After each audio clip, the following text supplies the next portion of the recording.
কড়াইশুঁটির কচুরি বানানোর অনেক ঝামেলা, কিন্তু খুব চটজলদি হয়ে যাবে মটর পুরি। আজ কড়াইশুঁটির পুরি বা মটর পুরির রেসিপি নিয়ে হাজির আমি পারমিতা, আর আপনারা দেখছেন দুর্গার হেসেল। সরাসরি চলে এলাম দুর্গার হেসেলে। মটর পুরির জন্য এখানে আমি 1 বাটি মটর নিয়ে নিয়েছিলাম, কয়েকটা কাঁচা লঙ্কা, ধনেপাতা, 2 গাঁট সমান আদা, একটু চিনি, একটু নুন, সব কিছু দিয়ে অল্প জল দিয়ে একটা বেশ মিহি পেস্ট বানিয়ে নিয়েছি। অন্যদিকে ময়দা নিয়েছি। ময়দাতে যথারীতি যেভাবে ময়ান দেওয়া হয় সেভাবেই নুন দিয়েছি, তেল দিয়েছি, একটু জোয়ান দিয়ে নেব। ময়দার মধ্যে জোয়ান দিলে হজমের জন্য খুব একটা কিন্তু সমস্যা হয় না, স্বাদটা গন্ধটা ভালোই আসে।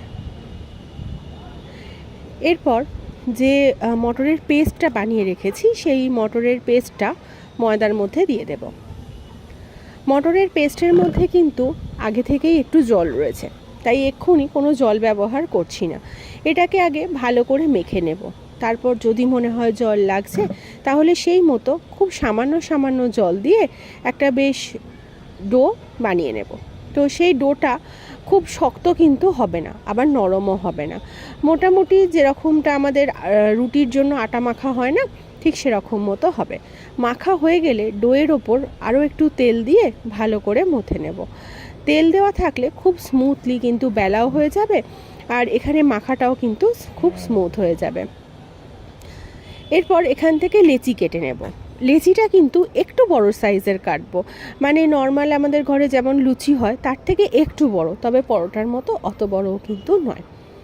তারপর যেমনভাবে লুচি বেলা হয় সেভাবেই লুচি বেলে নেব আর ভেজে নেব।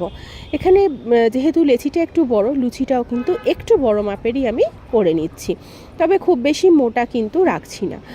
আর এখানে যে লুচিটা ভাজবো, লুচিটা কিন্তু বেশ লালচে করে যেন না ভাজা হয়, একটু সাদাটে থাকলে বেশ সবুজ রঙটা খুব ভালো লাগবে আর কি। তো এভাবে তৈরি হয়ে গেল মটর পুরি। কি খুব সহজ না রেসিপিটা? সত্যি তাই, হঠাৎ করে লুচি করব মনে করলে সে জায়গাতে মটর পুরিও কিন্তু বানিয়ে নেওয়া যায়।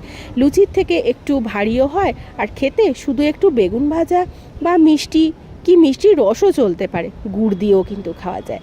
তাহলে রেসিপিটা ট্রাই করুন, আমাকে জানান কেমন হলো। আমি কিন্তু অপেক্ষায় থাকবো।